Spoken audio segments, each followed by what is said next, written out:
Nah, menarik ini. Kalau yang kayak ini nih, justru kami malah sangat terbuka, open kalau ada orang yang mau belajar. Kami sering bikin workshop.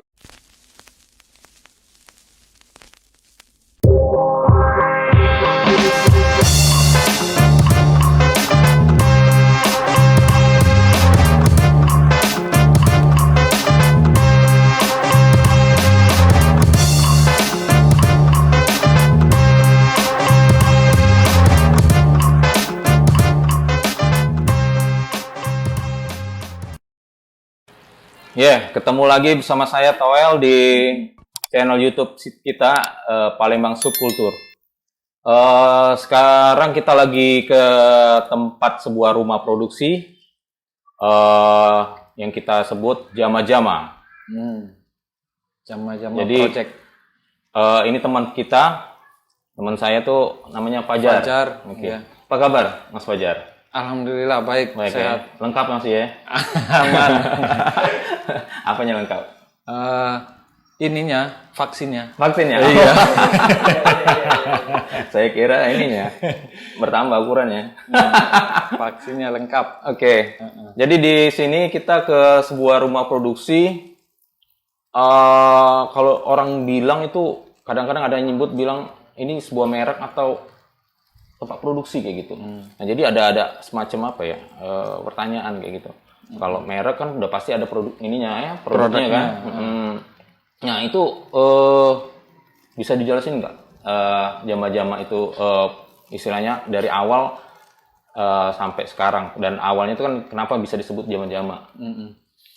Jadi awalnya dulu tuh kita namanya tuh kreatif clothing gitu, pakai bahasa Indonesia kreatif clothing. Oke. Nah, tapi sampai 5 tahunan lah mungkin jalan sampai 2019, berarti ya lebih 5 tahun malah jalan itu kurang dikenal.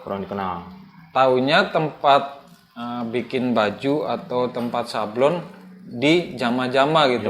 Nggak pernah kenal dengan nama di kreatif clothing gitu, enggak. Nah, akhirnya kami evaluasi, kalau gitu kenapa enggak kita jadiin nama sekalian, nama brand. Jadi Jama-Jama itu dari nama apa tuh? Kok bisa agak unik ya? Jama-Jama kan nama lorong nih. Oh iya lorong. Mas Toel tadi masuk ke sini kan ada tulisan ada gapura kan, lorong Jama-Jama.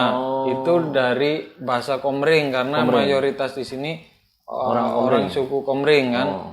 Nah, Jama-Jama tuh artinya sama-sama gitu. Bukan jeme-jeme. Bukan ya? Itu lahat ya, Jama-Jama. Oke. Artinya sama-sama, kayaknya bagus juga secara filosofis kan. Terus kita jadiinlah nama Jama-Jama Project. Artinya kita ya berkarya sama-sama lah gitu. Nah, itulah terciptanya nama kita jadi Jama-Jama Project. Nah, sekarang udah kami daftarin juga di HKI, jadi udah terdaftar di merek sebagai merek. Merek ya? Jama-Jama HKI yang di Palembang. Menkumham. Udah terdaftar. Gitu. Artinya kan kalau produksi itu ke arah sablon ya? Jadi seperti apa kami lebih spesialisnya sih kaos. Oh, kaos. Sekarang akhirnya kalau dulu awal mulai ya apa aja diterima gitu kan. Palu gada kan, apa lu mau gua ada kan. Oh, pokoknya ini biasa, kan? Ada rezeki ya, kenapa nggak ini ya. Mau order stiker, spanduk, apa kita masuk semua kan. Oh, awalnya gitu. Awalnya gitu, palu gada. Tapi semakin apa aja dimakan. Saya semakin seiring berjalannya waktu kita nemu nih, semakin mengerucut ke satu jenis usaha kayaknya kita. Benang merahnya ya. Apa yang kita ambil sebagai spesialisasinya tuh akhirnya kaos gitu. Kaos ya. Kaos. Jadi media untuk ininya cetak ya. Produksinya. Oh gitu kaos. Ya. Jadi kalau ada nggak basicnya tuh? Misalnya kan kita kan biasanya ada basic tuh sebelum mulai usaha ya. Nah, kira-kira ada basicnya dari mana tuh bisa mulainya ini usaha ini? Basicnya tuh apa ya? Apa dari pendidikan apa gimana? Misalnya basic pendidikan kehutanan. Hutan itu. Bisa sambung ya. Ya kan Kalau secara pendidikan, saya kebenaran alumni ini Kehutanan IPB. Oh, IPB. Kehutanan IPB. Ke Palembang juga tadinya kerja di sektor itu kehutanan di swasta. Kehutanan untuk bahan baku kertas. Nah, sampai 6 tahun, akhirnya bosen hidup di hutan kan, jadi orang hutan kan. Lah kalau ada fasilitas kenapa enggak? Iya, tapi kayak udah mentok kayak gitu. Oh. Di hutan ini tempat mainnya kok udah. Nyoba-nyoba nyari kerjaan di kota lah. Ternyata nggak nemu di kota tuh. Orang hutan kerja di kota tuh nggak dapet, nggak ada ininya. Tarzan ke kota. Iya, padahal ya beberapa teman ada lah yang di bank atau apa tapi kayaknya kalau saya sendiri tuh nggak dapet gitu kerjaan yang posisinya di kota gitu. Akhirnya nemu tempat kosong, ada kayak kios kosong, iseng-iseng nanya, ternyata disewain kan.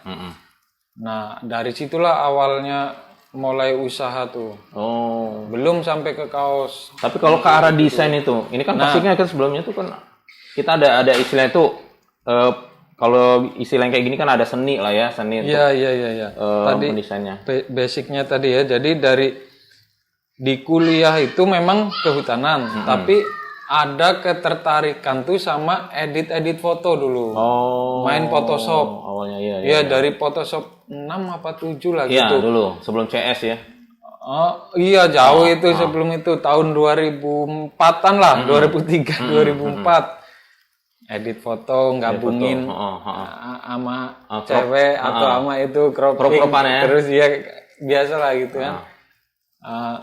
Alay-alay, untungnya zaman dulu belum ada medsos kan, jadi nggak ada bukti fisik alay-alay kita tuh nggak ada. Itu kita kan kurang lebih seangkatan lah. Iya, benar-benar. Ini Mas Towel tahun berapa? 85. Oh iya, nggak jauh lah. Nggak jauh. Masih 4 tahun lah ya. Di atas dikit. 81. Ya tapi seangkatan lah, anak 90-an berarti kita kan.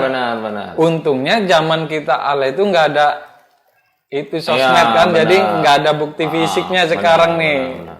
Nah dari edit-editan Photoshop gitu, alay-alay lah untuk ini misalnya sama artis atau sama saya gitu. Akhirnya kan ada skill di situ, itulah yang masuk pintu masuknya dengan dunia ini desain, sablon atau percetakan tuh dari Photoshop itu awalnya. Jadi basicnya cuman itu aja. Tapi biasanya foto. Biasanya kan ada istilah apa? Ada pendahulu lah ya atau contoh lah ya mungkin kan sebelum kita melangkah untuk menjadikan usaha ini. Oh iya. Kira-kira ada nggak teman yang menjadikan ini patokan untuk mulainya itu? Biasanya kalau kita nggak ada teman atau apa contoh, kita nggak pede. Bener. Jadi kalau itu sih, kami kayaknya ini ya, oportunis gitu.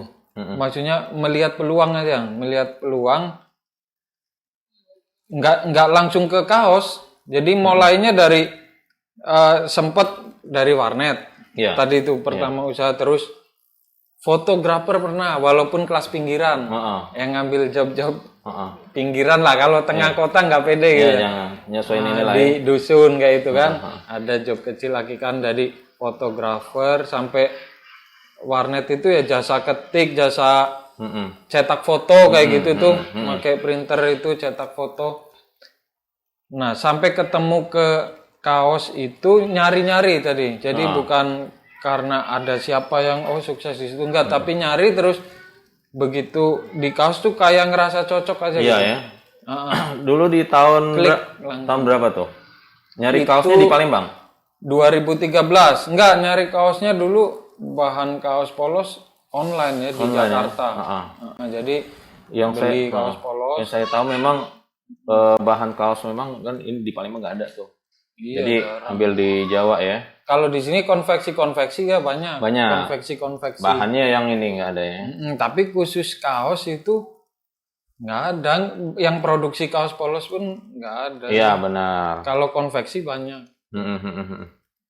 Gitu sih. Jadi kalau perjalanan yang tadi ya sampai sekarang kira-kira di zaman-zaman ini apa aja yang sudah diproduksi? Nah, yang tadi pokoknya produk utama kami kaos kan. Oke. Itu istilahnya core ininya lah bisnisnya atau ya? produk utama pokoknya produksi kaos. Tapi kan orang kadang butuh pendamping, Iya. produk pendamping atau kadang sepaket gitu, pengen sama goodie bag apa-apa. Oke, Nah akhirnya ya kami nyediain juga kayak goodie bag, tote bag, Mungkin termasuk sweater apa tuh. jadi kaos dan bisa dibilang kategorinya merchandise ya? Merchandise, Atau apparel ya, ya? merchandise. Kayak gitu. Memang benar itu. Jadi Topi juga ya, topi ada. jadi kalau bisa dibilang kenapa core bisnis mungkin kalau karena kaos ini kan istilahnya kebutuhan primer ya? Iya sih. Iya kan? Kebutuhan jadi Apalagi gaya hidup sekarang kan pakai kaos semua lah, kecuali paling kalau hari Jumat mungkin pakai batik apa tapi setiap orang tuh pasti udah pasti pakai kaos ya. Pakai kaos lah untuk segala kesempatan apa aja karena aktivitas. apa itu sering aktivitas saya sehari-hari ya, kayak gitu kan. Apalagi anak muda kan, kami target market kami kan anak muda kan pakai kaos. Jadi gitu Mas Toel. Jadi kalau yang kayak itu tadi kaos ya, kaos yang dimulai dari bahan tetap kita beli ya dari Jawa ya. Iya, kalau pengadaannya ya. Bahan kan tetap di Bandung sih paling paling deket. Kita jadi dari bahan dijahit ya sebuah pola kaos ya atau ukuran segala macam ya jadiannya itu kan hingga menjadi sebuah apa tuh kaos jadi. Kaos jadi. Nah jadi kalau ini contohnya nih ya, benar ya? Nah iya. Ini sekalian promo nih. Iya. Tapi ini kayaknya bisa kolaborasi ya. Iya. Nah, jadi kita sebagai apa ya kami yang memproduksi ini desainnya juga karya anak Palembang. Jadi kita sebagai produksi atau vendornya ya. Iya. Kolaborasi sama apa tuh? Ada studio desain namanya Flame of Head, ada teman-teman tuh. Dia punya studio desain. Nah kita kolaborasi, dia ngasih desain, kami produksi jadi kaos jadi itu. Rencananya untuk ya produk inilah produk unggulan jama-jama gitu. Jadi yang ini ya. Salah satu ininya ya yang saya pakai nih. Iya. Oke. Kalau aku baca ini mengangkat dari Sriwijaya ya. Iya, jadi lokalitas lah, kita ngangkat lokalitas yang sesuai dengan di Sumatera Selatan ini gitu. Keren desainnya. Nah, kalau misalnya sampai hasil kayak gini nih, seperti apa itu? Apakah dari proses bahan jahit terus itu sablon ya berarti kan? Nah, sablonnya itu di sini kan ada atau ininya ya penyablonannya kan, jadi prosesnya seperti itu ya, sampai finishing, sampai quality QC, control ya, QC ya. Nah itu kira-kira nih selain kita memproduksi, mencetak lah ya. Nah kira-kira itu ada ini juga nggak di jama-jama nih? Apa tuh terima orderan desain kayak gitu? Orderan desain sih secara kalau untuk saat ini belum ya, maksudnya misalnya jasa desain ya, ilustrator gitu belum. Paling kita arahin ke itu tadi, misalnya ada teman-teman yang pengen bikin brand clothing atau brand kaos gitu kan, dia butuh desain misalnya, ntar kita arahin ke teman-teman tadi tuh yang studio desain atau yang ilustrator. Nah tinggal mau gaya yang desain seperti apa, nah tinggal milih kan, di nggak usah jauh-jauh, kita di Palembang sini banyak talenta desain ilustrator tuh, tinggal pilih aja mau style doodle atau apa komik kayak itu tuh, atau animasi atau apa ya, yang kayak apa graffiti kayak atau apa tuh banyak kok yang ini bagus-bagus. Jadi dari semangatnya tuh semangat inilah apa namanya, support sesama talent lokal lah. Talent lokal ya, paling yang ada di Palembang lah ya. Dari mulai desain, dari uh, vendor produksi, brand ataupun ininya kan brandnya tuh. Brand clothingan ya. Nah, kalau bisa kita berangkat dari ini dulu, dari sama-sama ini. Iya, artinya udah dikenal lah di Palembang ya. Dan juga udah banyak yang di order seperti itu. Mas Fajar, kalau sekarang kan zaman pandemi corona ya. Nah, kalau misalkan ini kan sebagai apa ya, sebagai profesional ya untuk pekerjaan dan untuk memenuhi kebutuhan lah ya. Nah, kira-kira masa pandemi ini pengaruh nggak dari pemasukan ini kita? Awal-awal pasti ya itu terasa gitu. Terasa ya? Dampaknya awal-awal itu ya 3 bulan lah awal itu. Oke. Dari bulan apa? Bulan Maret ya? 2020. April, iya sih. April Mei lah. Tapi April kan masih ada apa istilahnya? Masih belum ketat. Orderan lah. Sisa orderan. Dari Maret itu kan. Jadi masih ada. Nah, begitu Mei itu udah mulai terasa benar itu. Kurang orderannya tuh, berkurang jauh. Jadi ngatasinnya gimana tuh? Apa? Nah, waktu itu sempat malah akhirnya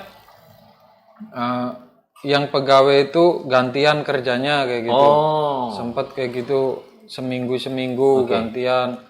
Jadi efektifnya tuh apa setengah bulan kayak itulah. Artinya gantian pengaruh ke pemasukan ya? Di pengeluaran kan. Pengetatan pengeluaran yang untuk karyawan, gaji karyawan. Yang kedua terus akhirnya kami coba apa sih nyari atau gali potensi yang kita punya itu apa gitu. Nah, akhirnya nemu kain sisa potongan kaos itu. Nah, itu kami manfaatin jadi masker. Masker. Iya, waktu awal-awal kan belum banyak tuh masker kan. Nah, jadi dari sisa potongan kaos itu kami sortir lagi yang layak produksi. Nah, dari situ dapat produk baru, masker. Produk baru, masker. Ada lumayan juga. Dan itu juga dijual ya pastinya ya? Iya. Otomatis. Ada waktu itu kayak perusahaan-perusahaan yang membutuhkan tuh untuk dibagi-bagi. Ya, benar. Pertamina atau ada Semen Batu Raja atau BUMN lain gitu kan. Nah, dari situ ketolong ini ngebul asap dapur kan gitu. Jadi istilahnya dengan dulu. Istilahnya ada ini ya, apa ya, hikmahnya lah ya. Dan juga kita dengan kondisi yang terjepit, kita langsung ini ya, kreatif lah ya, adaptasi ya. Nah, itu bagus itu. Nah, terus di selain masa pandemi ini ya, pastinya kan kalau saya lihat nih ya, kan selain ini kan udah tergolong besar lah saya bilang ya, udah kecil lah masih UKM namanya kan. Tapi kalau UKM udah banyak lah ini yang ini. Jangan takut ada orang pajak. Iya. Jadi ada temanku juga lah, pokoknya yang produksi sablon gitu kan, yang nggak pula banyak besar partai sablonnya kan. Nah, itu sebuah tantangan ya pastinya, maksudnya persaingan gitu. Iya. Itu apa Mas Fajar ini menyikapi sebagai persaingan atau seperti apa itu? Nah, menarik ini. Kalau yang kayak ini nih, justru kami malah sangat terbuka, open kalau ada orang yang mau belajar. Kami sering bikin workshop. Bagi yang tertarik dunia sablon, terutama kayak pemula yang pengen mengawali, sering kami buat workshop. Jadi kami nggak nganggap sesama sablon ini sebagai saingan, kami anggapnya justru mitra itu, mitra kami nanti. Jadi dari situ kami bisa menyediakan suplai bahan bakunya dan lain-lain kan, kebutuhan sablonnya. Karena market yang kami lihat itu besar masih. Apalagi zaman online sekarang kan, kita yang penting punya toko online, punya akun sosial media, apalagi web itu bisa jangkau nasional kan. Cukup besar gitu masih peluangnya. Nggak usah jauh-jauh nasional dulu, Palembang aja. Itu penduduknya, sensus terakhir 2020 itu hampir 2 juta kan, kalau nggak salah 2 juta Warga tuh. Palembang ya. Ya, anggaplah 0,1% lah, nggak usah 1%-nya kan 2 juta kan berapa Iya, berarti? 1% 2 juta 200. 200.000 220.000 0,1 aja kan, nyari 2.000 aja lah udah cukup itu udah untuk hidup bersama, ngidupin usaha ini. Keren, Itu Palembang aja belum nasional, kita punya 200 juta penduduk, masih ya besar sih. Memang sablon ini kan jadi apa ya, andalan juga ya. Kadang-kadang saya pernah baca atau nonton di TV lah ya, baca berita kayak misalnya di dalam LP ya. Oh iya iya. LP kan ada juga supaya nanti keluarnya itu kan ada pegangan skill untuk modal dia ke depan kan. Nah jadi salah satunya sablon. Nah itu keren tuh. Itu kami pengen tuh, tapi belum ada nih lapas yang ngajak ini. Nah artinya kayak gini, kalau saya lihat nih Mas Fajar, ini ada ya iklan nih kayaknya. Nggak apa-apa. Jadi kalau saya perhatikan memang sebuah program yang Mas Fajar buat. Jadi iya kita mengajak ya, artinya kita kan standby. Nah posisinya ini kan artinya kita mobile. Kita memberikan sebuah apa tuh percontohan lah ilmu ya kayak gitu. Nah mungkin posisinya seperti itu kan kalau dilihat ya benar ya.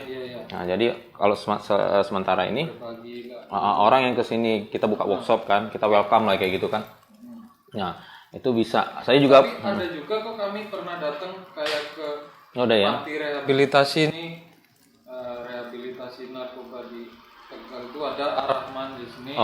Kami pernah ngisi, walaupun singkat sih maksudnya, pengenalan ya, itu lebih pengenalan, siapa tahu kan membuka wawasan misalnya untuk usaha itu, panti rehab ke sekolah atau kampus gitu yang memang ini ada unit kewirausahaan bisa.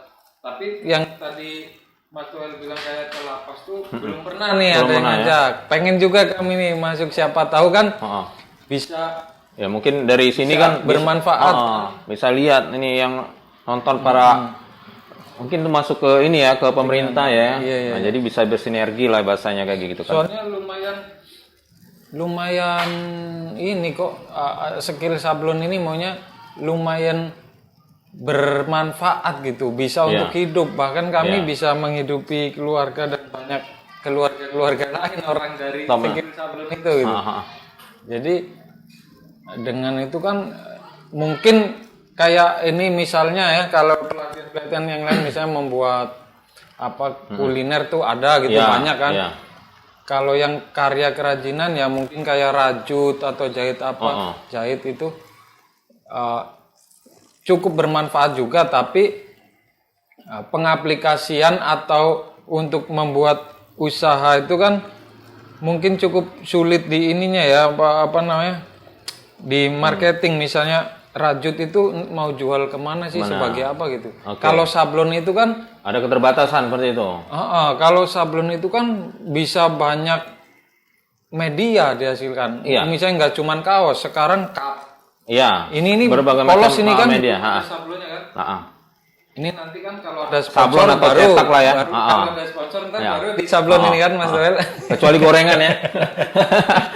Ini kan bisa di cup, botol, benar. di kertas, di apa, topi, banyak ya. Jadi banyak, harusnya sih bisa dijadiin ini ya, maksudnya di lumayan bisa nambah skill gitu, misalnya di dalam hal ini misalnya di pemasyarakatan kan. Mungkin bisa untuk merchandise di dalam gitu.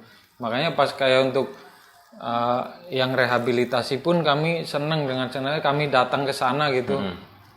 Terus ini dalam waktu dekat ini ada teman-teman dari disabilitas, penyandang disabilitas, tapi mereka yang mau ke sini katanya biar enak sekalian. Mungkin karena alat-alatnya lengkap sudah ada standby ya. Jadi tinggal sini mungkin akhir bulan ini atau bulan depan. Jadi sama teman-teman disabilitas kan berbagi ilmu sablon siapa tahu kan bisa bermanfaat gitu. Oke. Mas Toel. Tadi kan sempet aku ke bawah nih, liatin produksi-produksi yang udah di display lah ya. Itu kebanyakan memang untuk atasan ya, entah jaket, kaos, apalagi sebutannya sweater atau hoodie ya. Iya benar. Nah kenapa nggak celana kayak gitu? Ada produk yang basic short pant sekarang. Short pant. Jadi celana pendek yang kayak sekarang tuh untuk olahraga ya, atau yang bahan fleece itu ada juga sebenarnya. Ada juga ya. Cuman permintaan belum terlalu banyak sih. Tapi ada, bisa kami bikin. Beberapa teman kemarin ada udah pesan, tapi belum semasif produksinya, belum semasif kaos kayak ini. Tapi intinya kemampuan untuk bisa memproduksi itu bisa lah ya. Bisa ya. Dan itu juga masih secara bahan dan secara desain kan masih satu apa istilahnya, satu kelompok atau sejenis lah dengan kaos kan. Karena bahannya juga bahan yang bisa untuk sweater itu, bahan fleece. Kalau kayak celana ini kan misalnya bahan kanvas atau bahan jeans kan itu udah beda ya, karena kita nggak pakai biasa itu dari jarum jahit, benang jahit itu beda. Alat produksinya juga ya. Produksinya beda. Nah, tapi kalau kayak yang tadi celana pendek bahan fleece atau bahan masih masuk sama itunya, sweater, produksi yang kaos ya. itu masih masuk. Alat secara dan bahan alat ya. produksi bahan, secara desain juga masih satu kelompok itu. Mas Fajar, ini kan produksi nih segala macam nih, dari bahan jahit, sablon, sampai quality control lah ya. Iya. Nah jadi kalau misalkan nih ada orang apa tuh misalnya Konsumen lah ya. Konsumen lah ya. Misalnya untuk konsumen anak sekolah, terus ngorder nih misalnya ngorder sweater lah ya. Iya. Sweater ada desainnya, gambar desain. Nah terus dia ada sudah sepakat bahwa desainnya ini, warnanya ini, bahannya ini kayak gitu kan. Nah terus pas terima hasil ada yang ini komplain. Nah komplainnya misalkan nih desainnya agak miring lah ya. Iya. Nggak simetris segala macam. Nah kira-kira jamaah-jamaah ini menerima nggak semacam komplain atau garansi semacam itu? Iya, kalau itu memang nggak sesuai kesepakatan di awal sih, bakal kami ganti gitu. Pokoknya 100% ganti. Untuk hal yang tidak sesuai kesepakatan di awal lah gitu ya. Pokoknya ambil simpel aja. Banyak kasus-kasus seperti itu kan.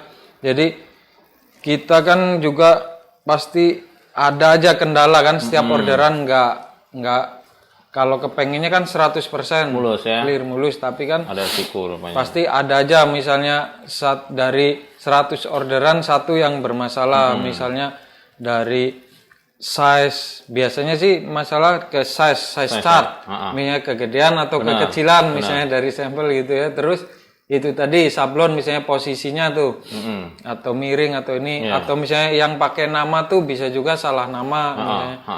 Atau yang lain-lain lah gitu. Atau misalnya waktu gitu nggak sesuai ya. Pokoknya kalau ada apa-apa bisa dikoordinasiin ke kami, langsung kami ini follow up. Kami lebih seneng malah dikomplain kayak gitu kan, artinya kita bisa perbaiki kan. Ya? Nah, yang kami takut justru Mas Toel, kalau konsumen tuh diem-diem. Nanti omongan di belakang. Nah, itu yang justru kami takutin. Artinya kita harus fair lah ya. Nah, ini tolong. Tapi sebenarnya pernah saya juga pernah order lah yang model-model kayak gitu kan. Ada approval ya bahasanya, approving ya. Dan dia mau wakilin lah ya.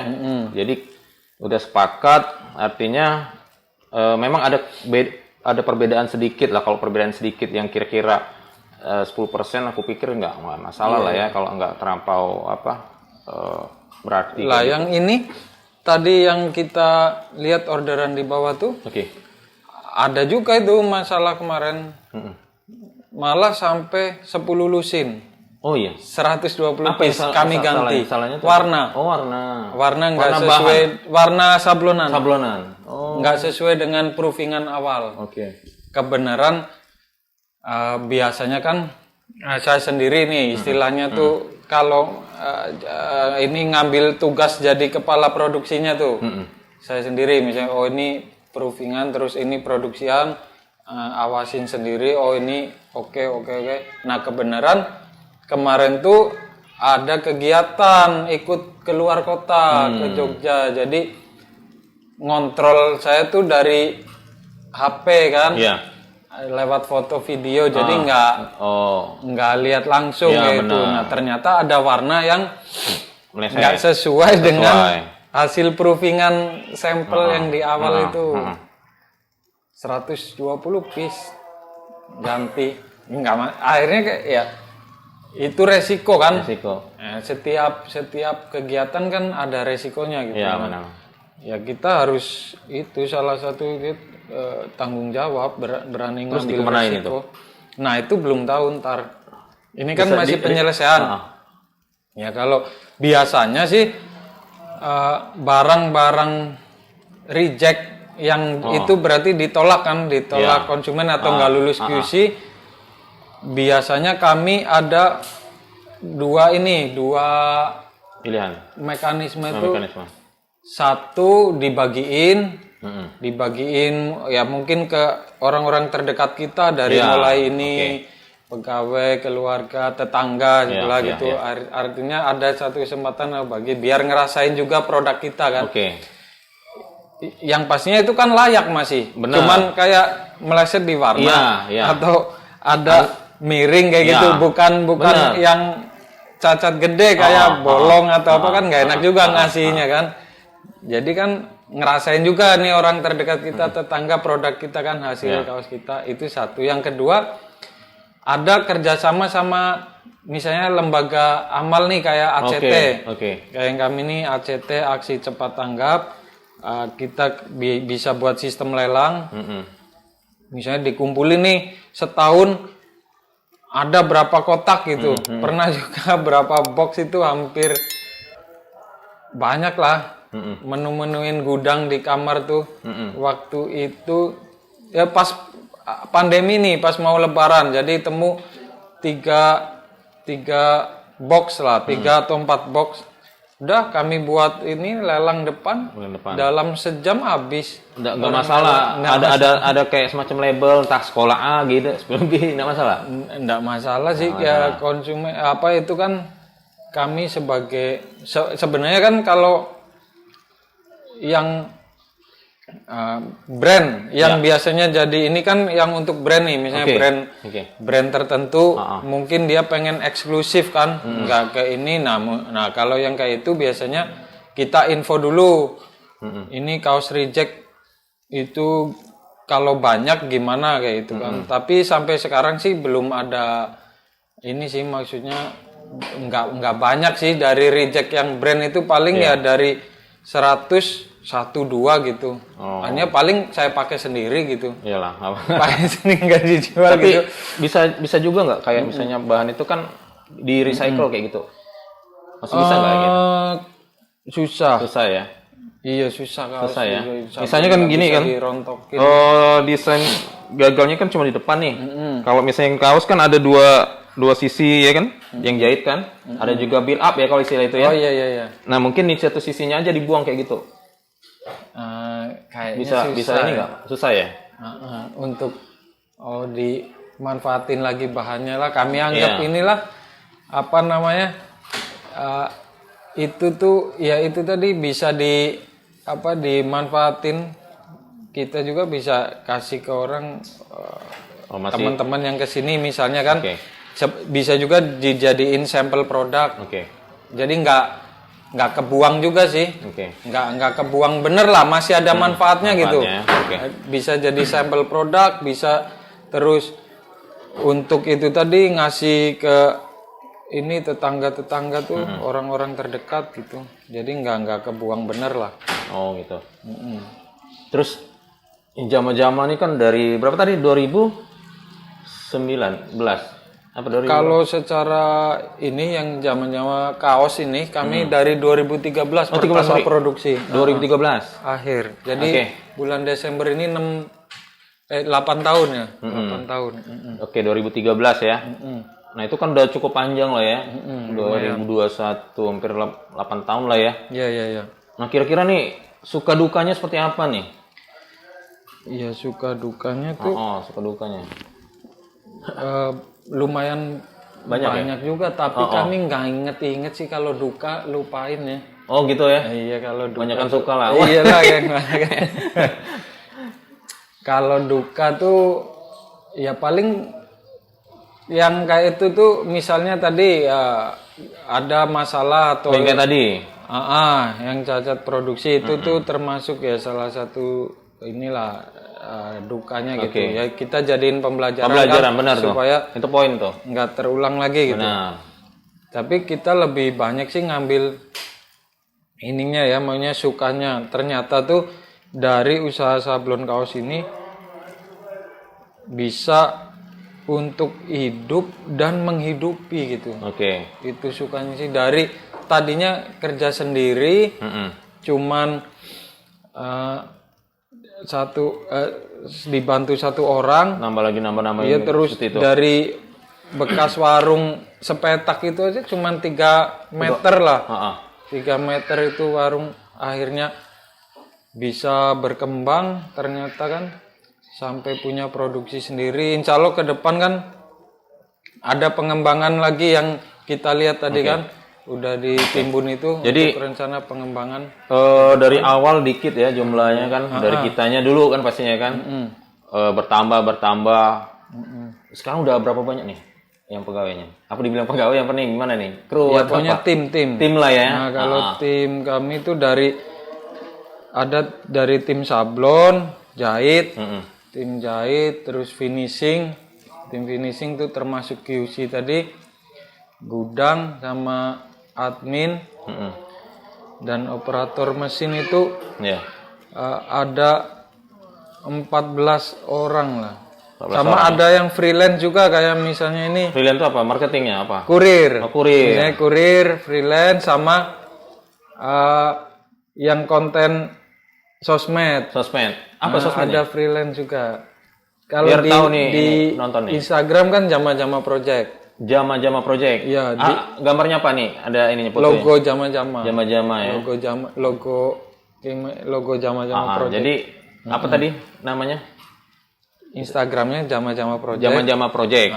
Di YouTube juga Jama-Jama Project Jama-Jama ada, Project. tapi belum ada kontennya sih, baru highlight nah, aja. Mungkin dari gitu. sini kan bisa. Nah, mungkin ntar belajar sama Mas Toel ini di YouTube kan. Nah, jadi ya paling gitu. Itu kalau dibilang udah banyak lah ya, jadi sebutannya tim, artinya menjadi sebuah kemajuan lah ya.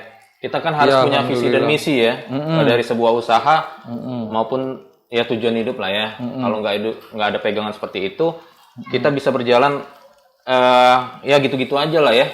Nah, jadi tadi kan udah disampaikan, saya lihat tadi kan, apakah itu misi kedepannya gitu, yang ideal Mas Fajar pengenin Jama-Jama ini seperti apa kedepannya? Kalau dari visi, Jama-Jama ini pengen visinya tuh pokoknya itu memenuhi kebutuhan kaos masyarakat. Jadi kalau sekarang mungkin baru masyarakat Palembang, ke depan siapa tahu kita bisa memenuhi kebutuhan kaos masyarakat Indonesia. Pokoknya sekarang kesempatan itu menurut kami ini sama rata. Nggak di Jawa, Sumatera, atau di kota lain, pulau lain. Dengan adanya online marketing, digital marketing, sama sosial media tuh kesempatan tuh terbuka sama gitu. Membuka matanya sama ya. Jawa, benar. Jadi tinggal kita tuh bisa ngambil target marketnya tuh yang pas di mana gitu, tinggal itu aja. Keren. Pokoknya visi tadi tuh bisa itu tadi, memenuhi kebutuhan kaos masyarakat. Yang misinya kami jalankan ini membuat tempat produksi yang lebih layak lagi gitu. Layak lagi. Lebih proper. Kalau tadi kan masih berantakan gitu kan. Oke. Karena kita masih pengembangan juga kemarin habis ngangkut-ngangkut tanah. Ini berantakan ya namanya berproses tuh pasti ada ininya berantakannya dulu. Berantakan benar. Jadi ya itulah. Tadi bocoran tadi masuk misi nggak tadi? Masuk ya. ntar ini mudah-mudahan kalau semua berjalan lancar, kita urus perizinan dan lain-lain, mudah-mudahan tahun depan udah ada tempat baru kayak gitu. Tempat baru ya. Nah, jadi makin banyak tempat dari tempat itu, jadi fokus-fokus tiap divisi ya. Jadi intinya ini kan tuh lancar. Dengan adanya pengembangan tuh kita bisa menjangkau memenuhi kebutuhan kaos untuk masyarakat yang lebih banyak gitu aja, bisa menjangkau masyarakat lebih banyak gitu aja. Bisa membantu masyarakat lebih banyak juga gitu. Sip, mantap. Kata-katanya mantap. Oke, jadi ngobrol sama Mas Fajar ini udah enak lah ya. Meskipun gorengannya masih malu-malu nih nggak dimakan.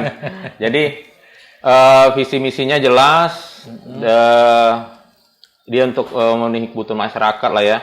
Dan misinya secara ideal makin berkembang.